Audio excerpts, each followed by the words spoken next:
Me and Kevin are going to break down the Saints coaching search for you on today's show. It might be going kind of bad for Mickey Loomis. Thomas, hit that intro. Welcome to Saints Happy Hour podcast. We never skip a drink day. Budrich wants to know how the doctor's doing. That ended. Now grab a drink and enjoy the show. All right, everybody, welcome to another edition of Saints Happy Hour podcast. As always, we are brought to you by Hardhide, Ponchatoula Strawberry Whiskey. I got Kevin with me. I got Thomas running the show back in Poland. Kevin, it's Friday. Yeah. We're gonna give people the breakdown of where the Saints coaching search is, and I think obviously we can't tell you. Teams are never gonna be like, we interviewed this guy and the interview was terrible. He doesn't know football at all. He was looking at his phone. He's a douchebag. We're not hiring. Like, that never comes out during an interview, right? So we can't say how these interviews have gone. They've interviewed Mike Kafka. They interviewed Aaron Glenn. Wait, they did actually talk to Mike Kafka? Yes, they did. They talked to him. They talked to Aaron. Now, was Mike Kafka a Zoom call? Zoom. Okay. So who was saying that the Saints were going to talk to Mike Kafka, and then who was saying that they weren't? I don't know. Was it the lady who was saying they were going to talk to Mike Kafka? No, she was saying that they were going to talk to David Shaw. Oh, that's the Stanford guy. And Nick murdered her in cold blood. And then Jordan Schultz, the heir to the Starbucks empire, he said the Saints were going to talk to the I forget his name, but he's a quarterback coach for Denver. And Nick was like, Nick murdered him, and Nick Underhill murdered him in cold blood. So, like, you better have your coaching news for the Saints. You better have those sources on lockdown. What? Davis Webb. Yeah, that guy. Jesus. You better have your sources on lockdown, or Nick Underhill is freaking coming for you. Like, you better have it locked. If you say the Saints are interviewing this person, you better have it on lockdown. Otherwise, Nick Underhill is coming for you. Okay, So the person whoever reported Kafka, in fact, was correct. Yes, right. And so there was no debate over Kafka. It was these other people. Okay, it was the other people. Look, there have been so many names. That's right. Thrown out, and so many people that have said one thing, and then either Underhill or somebody else who's more shoots it down. Yeah, either connected or more affiliated with the team in terms of reportage. Shoots it down or says, well, it's not quite. So I'm just trying to make sure we have a full. Yeah, and we have a full graph. So they've done Kafka, Anthony Weaver, and Aaron Glenn. Supposedly they're going to talk to Kellen Moore, they're going to talk to Joe Brady, and they want to talk to Vrabel. I haven't heard that they've locked the Vrabel one in. I just hear that, like, even Underhill's like, they want to talk to him. We'll see how he goes. He's interviewed with other people. I will say this. Saints fans, don't freak out about it's just a Zoom call. It's not a Zoom call. Like, if you are currently employed by an NFL team, you can't do in person. You can only do in person like Mike Vrabel, because he doesn't have a job right now. Okay. So remember that. So don't freak out about, oh, they just did a Zoom. Like, once these teams start getting eliminated from the playoffs and they go to second round interviews, then start worrying about that. But right now, Zoom is all they're going to do. So then follow-up question to that. Was Peterson a couple of years ago, he was a Zoom call. He was a Zoom call, but they could have brought him in person because he had been fired. Okay. Right? He wasn't employed. So that was the Saints just dicking around. Yeah, and it ended up being correct because Peterson was terrible. I'm just making sure we've got things on the level. That's right. And here's the thing I want to talk about the coaching search, because like I said, you don't know. You're not in these, and they can only do 3, like with Aaron Glenn today, they did an interview with him. You can only do 3 hours. So, like, you can only do 3 hours over Zoom. That's the rules with the current employed NFL people.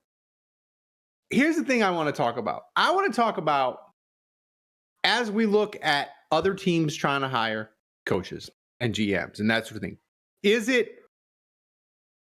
the way that the coaching cycle has gone, Is it playing to the Saints' advantage, or is it making it harder? I think it's making it harder, and here's why I'm going to tell you this. You had New England semi-surprise open up. It's been kind of rumbling the last couple of weeks. I think they're like, well, they might fire Mayo even after 1 year. So, like, the Patriots was a slight surprise, but that job is really appealing because they have a quarterback that people like, Drake May, and they have $140 million of cap space. So that in itself is appealing. The Raiders, they're a dumpster fire. They fired their coach on Tuesday, fired the GM on Wednesday. They, on the surface, wouldn't be appealing, but Tom Brady is apparently like heavily involved in the search. I don't know how it goes where he can run a coaching search and be on Fox as a color commentator and be in meetings with teams during the week. I don't know how that stuff's going to work out. Yeah. I'm sure. Hey, the NFL, I'm sure it's on the up and up. It's fine. It's all. I mean, listen, the NFL, like, if something was nefarious or something wasn't right, you'd best believe that Roger Goodell would be on it. Yeah. So here's my question though. With these 2 extra openings, Kevin. Yeah. I get the sense that this has made the Saints' job harder because whether I don't think the Saints' job is the most unappealing job. Like, it's not the bottom of the list, like most NFL people say. It ain't the top. But it ain't the top job. Okay. Either. Well. So I think this made the 2 extra jobs have made Mickey Loomis' job harder. How many jobs really become open that are like, oh my God, it has to be. We have to get this. How many jobs? Okay, that's true. How many jobs become open where there is a race to get hired to that position? I get that there's only 32 of these jobs. That's right. And that's why I can never totally buy into the fact that, they're gonna. Nobody wants to work there. Nobody wants to work there. Nobody wants to be hired there. Nobody wants to coach there. No. There's always somebody. That's right. Again, only 32 of these. Somebody's going to want to take a chance. Somebody's going to want to prove themselves, yada, yada, yada. Mm-hmm. But how many of these jobs are really in demand? You look at, hang on, I want to pull this up here. Shoot, where did I have it? I just had it. The Raiders are a dumpster fire. Hang on. I got it. I got the list here. The Bears, the Jags, the Raiders, the Pats, the Saints, and the Jets. Mm-hmm. Out of those teams, I would say, in order, probably the Pats, the Jags, then the Saints, now maybe the Bears, then the Saints, then the Raiders, then the Jets. That's fair. That's just and the reason I put the Pats up is because they've got their quarterback situation locked down finally. Mm-hmm. At the North Carolina kid, he's Drake May. He seems like he might be the guy. And plus, it's like they got rid of their coach after 1 year. So here's my question, though. Sure. With the 2 surprise openings, when you go from Monday you had 4. Sunday, you had 4 expected opens, and you had the 3 interim coaches, plus everybody knew Doug Peterson for the Jaguars was getting fired. You had 4. By Wednesday, you had 6. So you had 50% more openings. How much more difficult does this make Mickey Loomis' job? I think it makes it more difficult in this way, is that Vrabel was your top candidate, and I expected him probably not to go to the Saints, but I thought the Saints had like a long shot to get him. Like they wasn't. Now with the Patriots open, he's at like a 0.0. So you have one of the top candidates go off the board. So I think that shifts Aaron Glenn desirability up. So now, I was thinking before New England opened, Vrabel was probably going to the Jets or he was going to Jacksonville. Now Vrabel's going to be in New England. And now I think the Saints are going to have the Raiders. I think, maybe the Raiders, right? But now Aaron Glenn becomes arguably behind the other Detroit coordinator, Ben Johnson. I think he becomes the guy everybody's going to want. So I think where on Monday morning, I was like, the Saints, like, I feel really good. Like, if they want Aaron Glenn, they can get him. Not that he would be a fallback option, but the Saints were really had a really solid shot to get Aaron Glenn, and still maybe they do. But now I think potentially they could be in a dogfight for Aaron Glenn with the Jets and another team. Like it is not locked in where like the Saints say to Aaron Glenn, we want you to be the coach, and he'd be the coach. If you'd have told me the Saints are going to offer Aaron Glenn the job, if you'd have told me that on Sunday or Monday, I'd be like, he's 100% going to be the Saints coach if the Saints offer it to him. Now, I'm like, your mans might have options, and like it becomes harder, I think, Kevin. So here is another name that is unlikely. I'll say unlikely. However, based on something I heard on another podcast, the Distraction podcast, they had I can't remember her name. I'm sorry, and plus it's like I don't want to get the name wrong and pronounce the last name incorrect. But she was the guest, and she is a Steelers fan, and she had read something that one of the Steelers beat writers had said that the players seem to not be buying in to what Mike Tomlin is preaching. Yeah. The Steelers have not won a playoff game, I want to say, since Obama. I don't know 2016. when. Since Wow, 2016. Yeah. Sorry, since the 2016 season. So I think it might have gone into I don't know. Yeah, I think it did go into 2017, but while Obama was still in office. Yeah. So he's gone 7, 8 years now without winning a playoff game. And if you've got reports that the players aren't buying in, there is a possibility that the Steelers could finally just say, listen, we're going to part ways with you. Thank you for your service. I can't believe they would do that without a trade, though. I get that.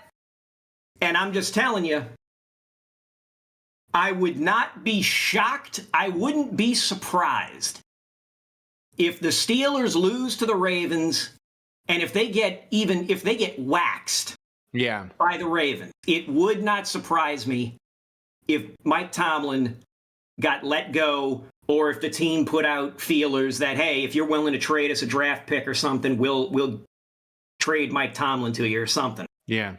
Here's the interesting. If Mike Tomlin did become available, Ralph, I would break your good arm to get Mike Tomlin coaching this team. Here's the thing that's interesting. I love you to death, but I'll come to Houston. I might let you do it. I'm like good, like casino style, where the guys are cheating at blackjack and they take the hammer to the hand. They say, what hand do you count cards with? And he's like, this one, and then they beat it like a piece of meat. But here's the thing with Mike Tomlin that's interesting.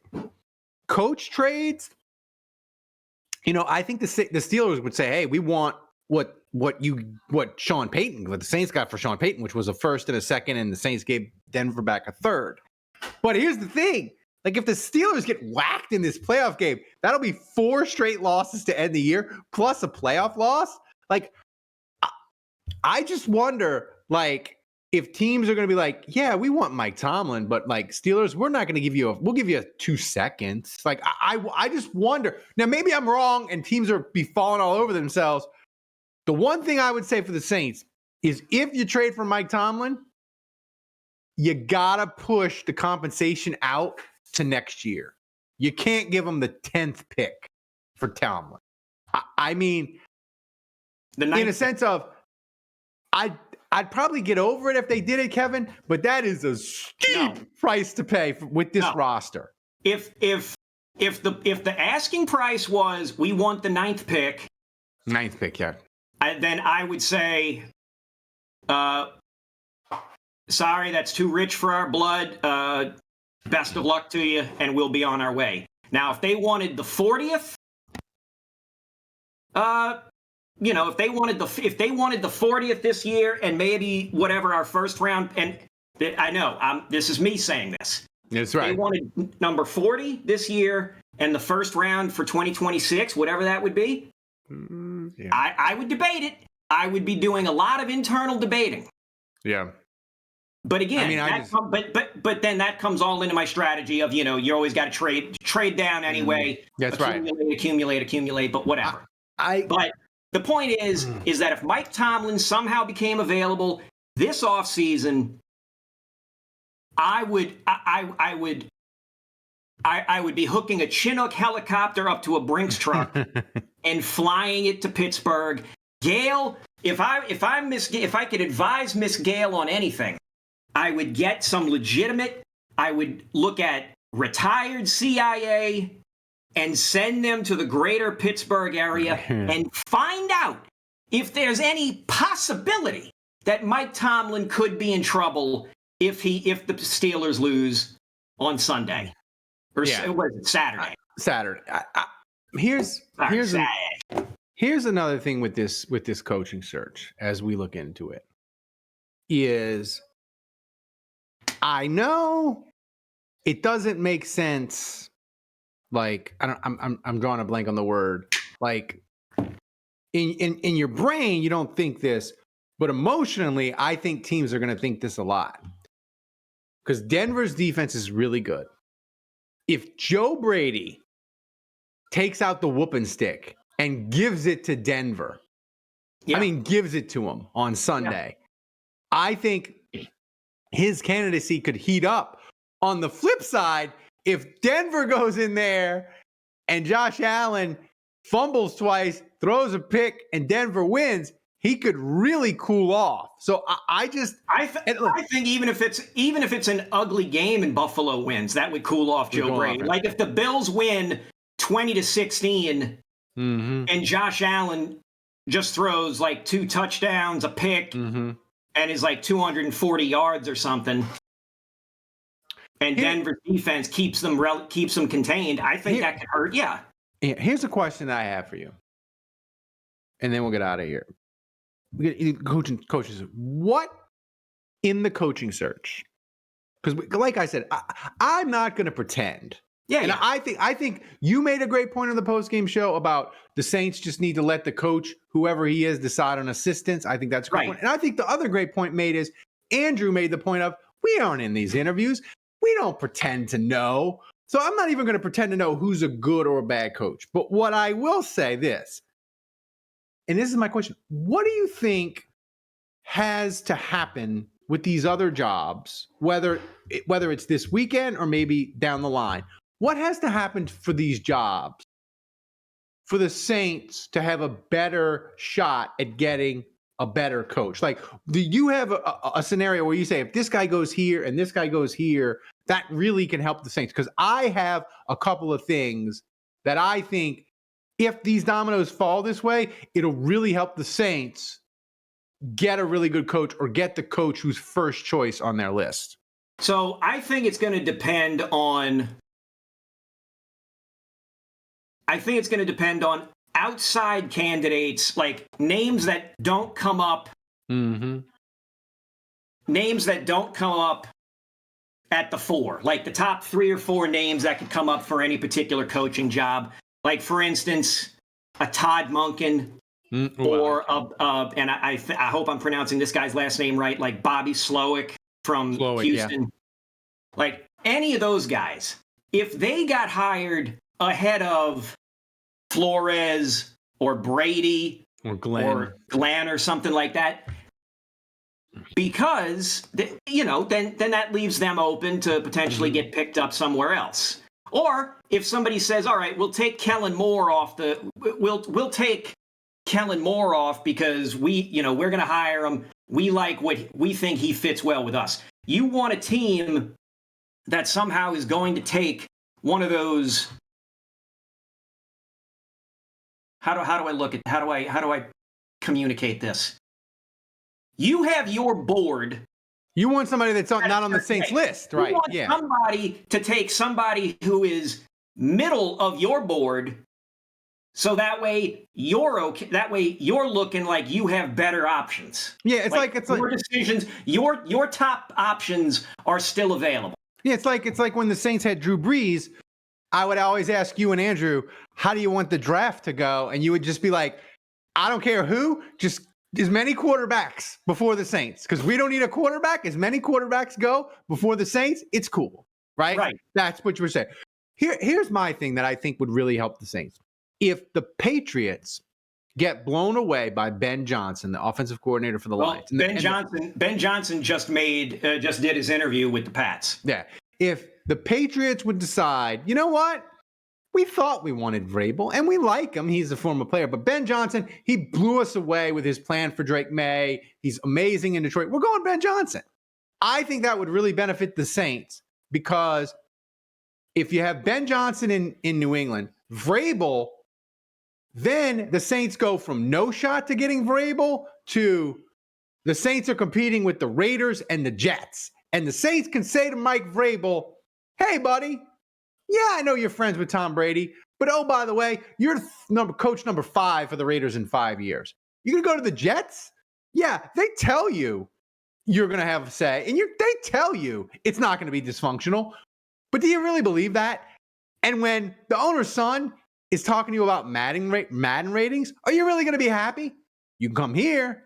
We let our coach have a lot of say. Ask Sean Payton. And oh, by the way, if you go coach the Raiders, you're going in the AFC West. You don't have a quarterback. You don't really have a path to a quarterback yet. And you got Sean Payton, Jim Harbaugh, Andy Reid, and Patrick Mahomes, and Justin Herbert. Right? So where do you want to be? And listen, and look, maybe Sean Payton has somehow unlocked Bo Nix. That's right. Maybe that'll continue for the foreseeable future. That's right. And so good luck. Good luck. Good luck. So I think that could be, that's my one critical domino for the Saints. If Vrabel doesn't go to New England, it gives the Saints, I wouldn't say it's a great chance, but right now I'd say it's 0. I say if Vrabel doesn't get the New England job, I say the Saints, their odds go to like 25, 30%. They get Vrabel, which is good. And then you still have Aaron Glenn and such. But I think if Vrabel goes to New England, I think you go, Vrabel goes to New England, Ben Johnson goes to the Bears, then you got all these other teams are fighting over Aaron Glenn. And Aaron Glenn took interviews everywhere except New England. So that's my concern.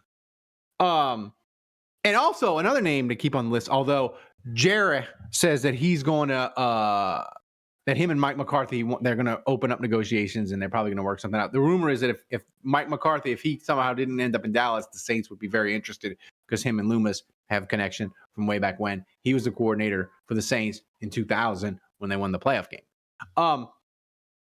Final thought. I want a prediction from you. Give me the team that you think is going to do something and we're all going to laugh at them. And you can say the Saints. I hope you don't. But you can say the Saints if you say what team is going to, these 6 teams that need to hire, what team is going to do something and we're going to laugh at them. I honestly think it'll be the Jets. In terms of who do I see making making a decision that results in the most laughter? The Jets, the Raiders, and the Saints in that order. Yeah, Saints get on the podium. They're on the podium. I could absolutely see the Saints making a hire that just makes all of us like cock our heads to the side and go, really? Really? Loomis, you need to get out of here. I can't believe you did that. So guys, thanks for joining us. If you found this on YouTube, leave a comment.